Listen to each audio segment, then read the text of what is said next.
New truck. SuperDuty, F350. Had an old F150, also had this bed divider. The F350 doesn't have the facilities built into the floor, the little pockets for the feet, so you have to remove the feet for sure. But when I dropped it in here, the BoxLink hook's on one side, but it's just slightly recessed in the SuperDuty series, so that you're about, I'd say about a ½ inch short of engaging the BoxLink. There's two solutions to the problem. You could space those BoxLink connectors out, but they get some structure from being flush to the side of the bed, of course. So I think what we're gonna do is try to modify the tailgate divider. So let's see what we can figure out here, see if we can get this thing to work with the new truck. I wanna know how much I'm missing here. It's not gonna be much. So what I've got is just a square, and you can see it's a little under 3/4 of an inch. We need a little more because we need to get that tab down in there, but just about 3/4 of an inch would do. I think we can make that up. All right, down in the shop. I know we're in kind of a weird spot. This is where my computer is for shipping shit and some game stuff and other crap. But anyway, it's a good long spot to work on something like this. The end of this is held on by 3 of these captured bolts. They have a blind kind of insert in the back, and they're red Loctited together. So you may need an impact. It's a T25 Torx bit to get in here, and this is blind on the other side. What it does is it grabs this hexagon in the plastic. So once you break it free, it just basically unscrews very simply. So those 3 get this piece off here. Now when you get into this is where it starts to get interesting. There's a screw which pushes the ear on this to engage the BoxLink. The spring rather, is what is basically pushing it into the side of the bed. That might end up being a little short even with what we do, but I think we can make up some space by pushing this cone out. Once you flip it over and you pull that spring out, you can actually take another 7mm it's just a standard screw with some plastic threading, so coarse thread, and you can take that out, and then this whole piece will pull apart from the body. Famous last words. It pulls apart.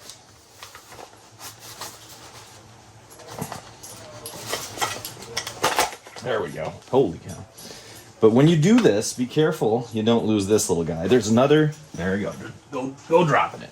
Be careful you don't lose this little guy. There's another spring, and that's what pushes the BoxLink ear up to engage it so that it doesn't slide out of your BoxLink. So keep that screw around. We're going to need it. This is what rides on the track, and this is the lower part that just goes into the square part of the BoxLink.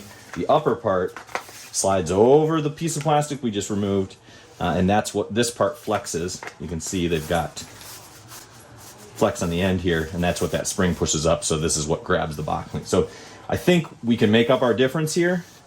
The only reason this stops is right there.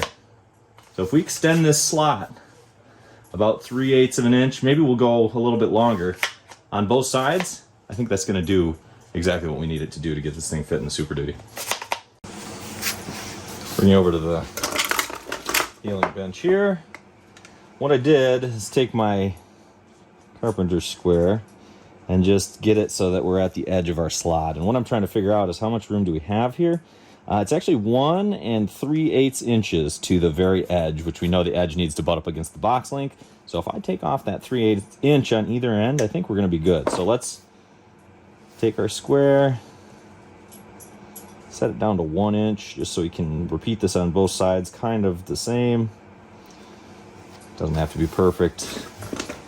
And then I'm just going to scribe a line here that we're going to cut to, so that our slot, I'm going to scribe a line at the end here so that when we cut it with our DeWalt, we have an idea where we need to stop. It doesn't have to be round. I mean, sure, that would be great if you have the tools to do that, but realistically, I'm going to go out, just cut the slot so that it's got a flat end. That should be all that we need. So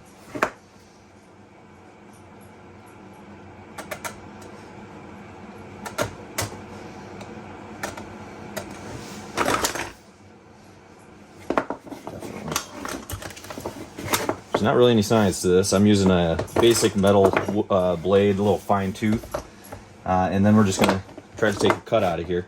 Unfortunately, you guys are on the blind side, so let me move the camera around so maybe you can see a little more.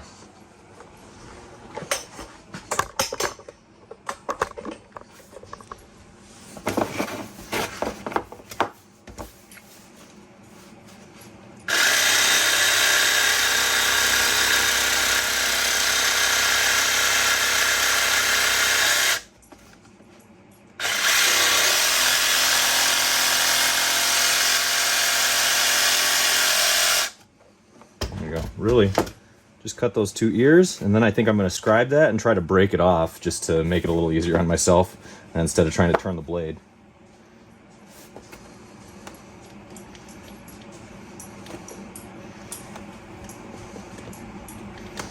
And if you're wondering why I'm wearing a parka in the basement, it's miserable outside today.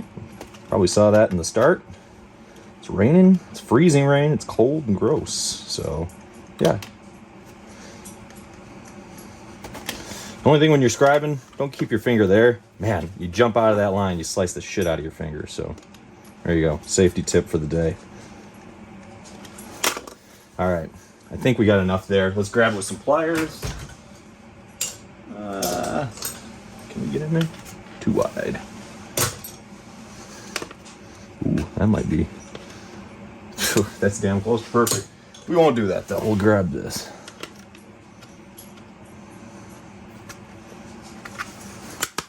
Underside. Wonder if I can just push it down. Okay, tougher plastic than I thought. Let's keep scribing. I guess no surprise. Probably got some reinforcement in it.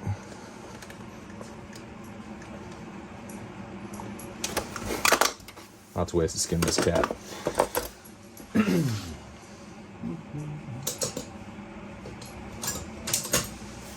Under there. One underside. Yeah, get up in there with a long set of pliers. As fast as I flipped it over, there you go. We've just gained our 3/8 of an inch in that slot. I honestly think this is going to be the key to this whole modification. Is this little extension? I think that we're going to probably get away with just making that change and have this thing work. So let's take the other side off and extend that slot the same distance. And then go see if it'll fit in the truck. Maybe this thing's easy.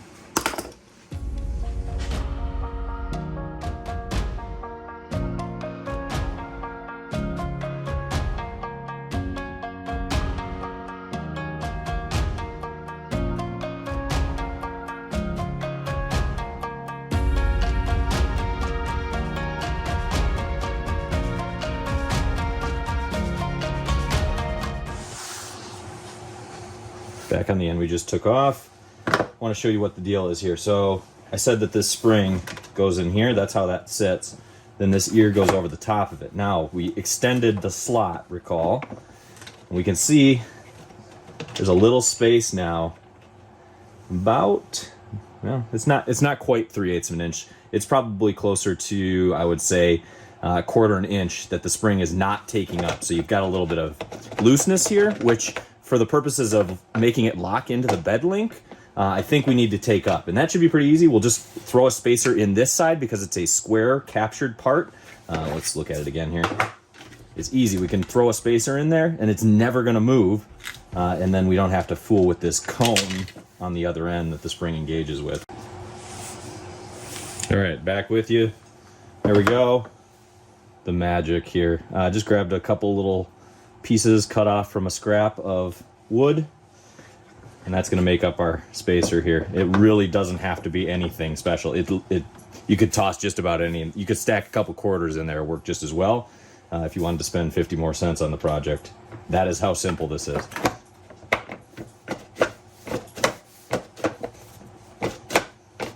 No problem. That's going to do exactly what we want it to do. All right, hot glue gun going. All I did was, there's a smooth surface down here. I just hit it with the edge of my knife. Rough it up a little bit. Give the glue something to grab onto. You got the back too, which is actually slotted, so that's going to help it. But a little rough surface right under the glue will help it grab a little bit. our 2 spacers.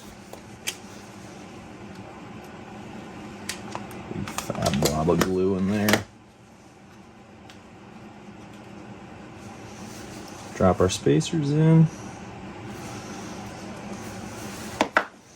the same.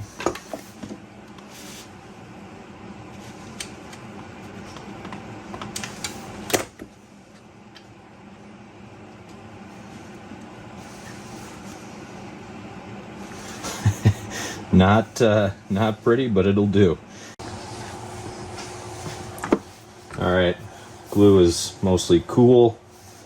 So let's figure out what our reassembly here is. So taking our ear, like I said, we can fit it on here and see there is no interference from the glue that we added.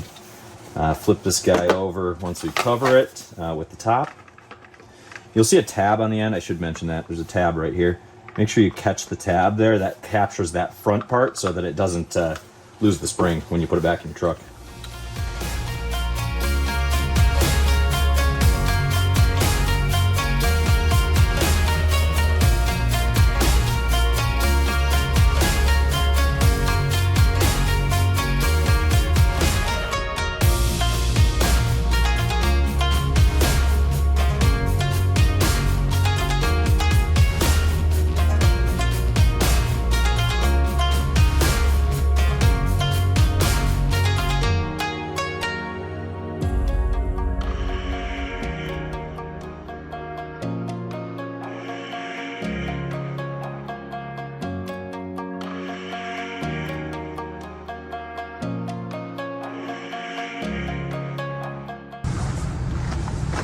Moment of truth.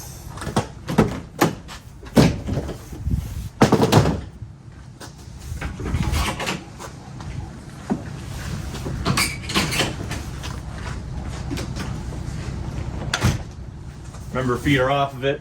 The SuperDuty doesn't have the slots for it, so we had to take those off, but we just needed the link here to get the BoxLink to engage.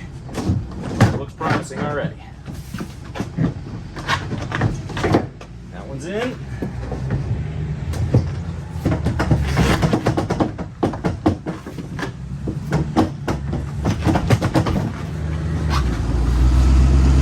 There you go, guys.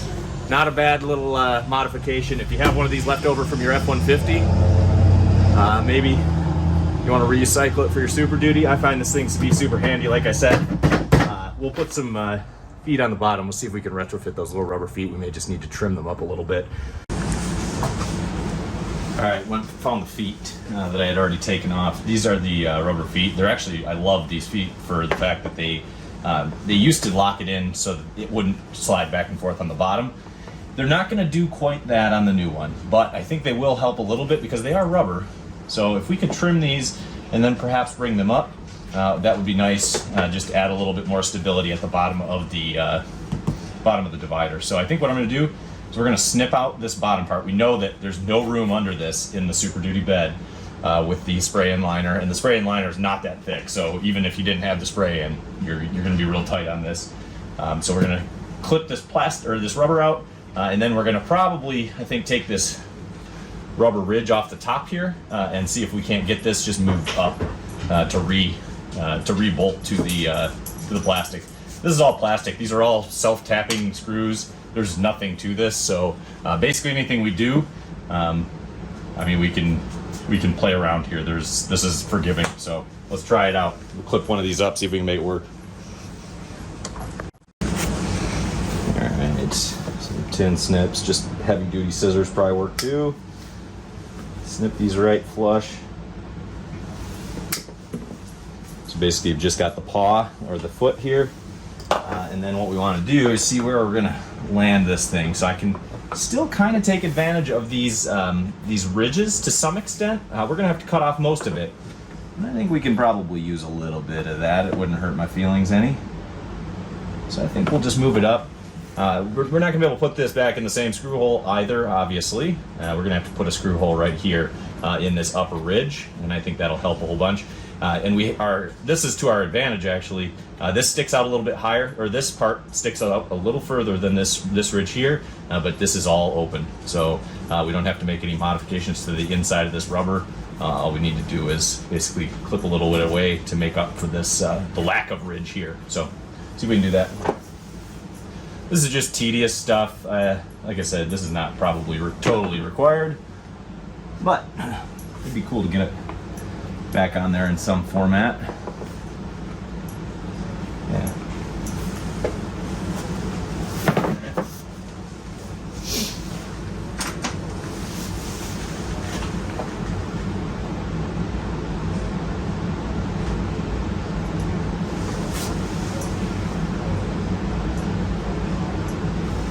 Basically just marking where that ridge needs to end, and we'll cut it back from there.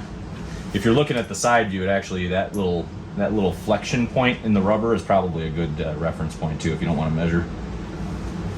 You can basically see the mold lines, which is helpful in this case.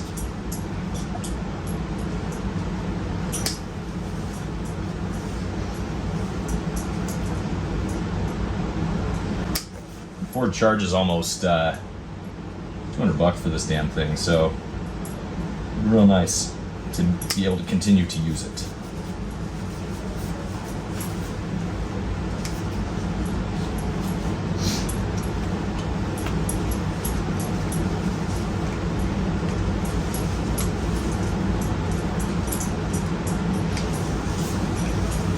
It's easier than working with metal, that's for sure. Bend it out of your way.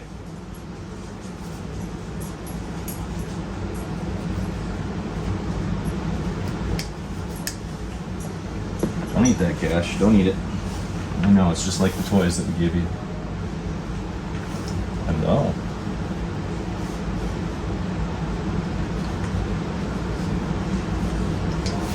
Right across the top here. Pretty close to flush with the back of the back of the foot. Okay, so you can kind of see what I did here. I took a notch out because this ends here. And then I tried to just flush this up. It does not have to be perfect. This is the most forgiving material ever to work in, so literally get it close. We're gonna stick it up here. You can see I brought it right up. It actually, those little notches are kind of nice because they kind of give it a position. And then we're just gonna do I'm gonna do a tap hole there, and then we're gonna drive this in with this one screw. There's nothing else that we need.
Here we go.